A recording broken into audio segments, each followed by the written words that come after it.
chopped up is two different things. But not eating a hot dog on a hot dog bun every single day. Yeah. Yeah, no, that's two different things. Now sausages, I can eat sausages every day, but chopped up. And matter of fact, didn't I have sausages today? Yeah. Yeah. What did you have them with? You had them with, I don't even know. Anyways, you guys. Oh, eggs. I had sausages and eggs. Yeah, eggs? because you made me eggs.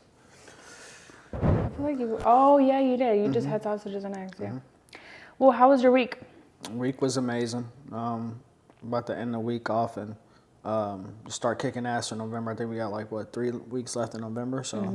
Are you a service-based entrepreneur that provides some kind of service, but you don't know how to create content in order to convert someone from following you into a paying client? I'm going to tell you exactly what to post in order to start generating more leads, attract high-paying clients, and get more DMs than you can possibly answer. I will help you how to find your niche, how to find your target audience, and craft offers that will attract top buyers every time you go to make a post.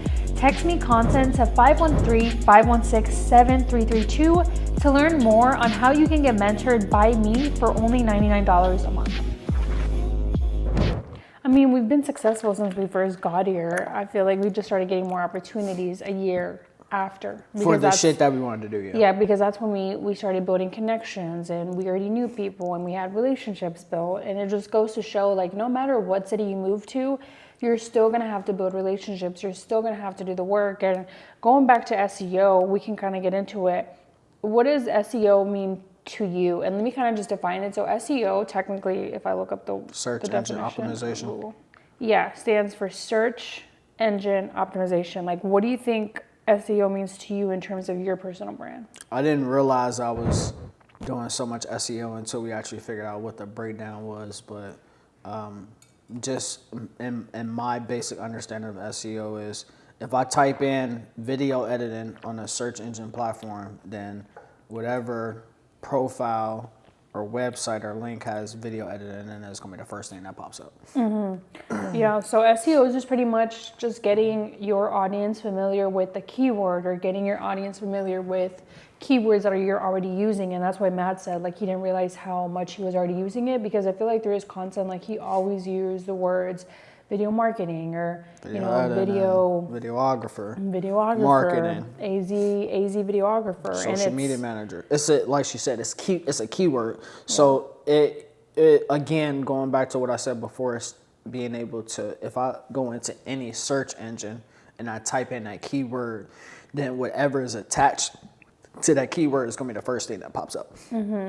And something we always tell our clients or our students is go on Google and literally type in your niche or your industry. Look up construction business, or look up marketing business, or look up videographer business. And Google will literally tell you what are people looking up under that specific niche or industry. And it actually gives you a lot of content ideas. And it also gives you more ideas on when you're making a reel, what kind of keywords should you include in your reel, because those are the keywords that people are usually looking up. And going back to SEO, you also want to be clear on what do you want to be known for. For example, Matt uses video all the time, but if you don't know which niche or industry you want to go into, I think that's the number one thing is first you have to get clarity on what do you want to be known for.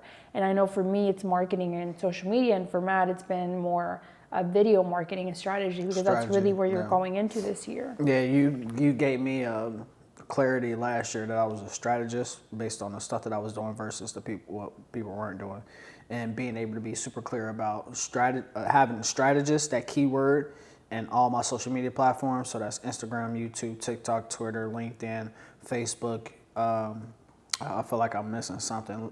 LinkedIn. No, I said Instagram, YouTube, LinkedIn, TikTok, Twitter, Facebook. I'm missing something. Anyways, out of those. Twitter? No, I think I said Twitter. But anyway, out of all of those social media platforms, it say that I'm a video strategist on there. So no matter what platform somebody goes to look at on for video strategists, my account is going to be one of the first accounts that pops up because of my SEO. And going back to what Matt said, one of the things that I told him this year was that we definitely are strategists. So I want to define what a strategist is versus just a normal videographer and just a normal social media person. And really the difference between, and this is just something that I've seen working with so many brands and companies, is that companies look for someone that's a strategist because they need someone to Come up with ideas. always be coming up with new ideas, like creative outlooks, but also performing, or not performing, also tracking what's working and what's not. And going back to that, something that I told Matt is that he's really, really good at doing a lot of research. Like, you spend so much time on research and Hell yeah. gathering information and seeing what's working or what's in the trends or what's not. But not only that, you study your analytics and numbers a lot. And I think that goes back to a strategist. A strategist is always looking at, you know, how to refine your formula or how to make it better, versus someone that's just doing the work. They're just worried about, let me get this reel done and move on to the next project.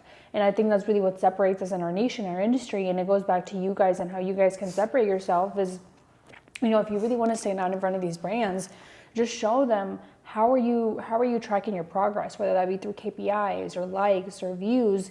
Just bring that up, because that alone already positions you as the expert, and then these companies and brands start looking at you differently, because it's going back to the podcast and what we say all the time. It's not about being perfect. You don't have to know it all. You just have to tell them, like, hey, I know a little bit about this, or I know enough to maybe delegate it to somebody else if that's not your full expertise. Yeah, I'm having PTSD about all the companies that I work with in Cincinnati.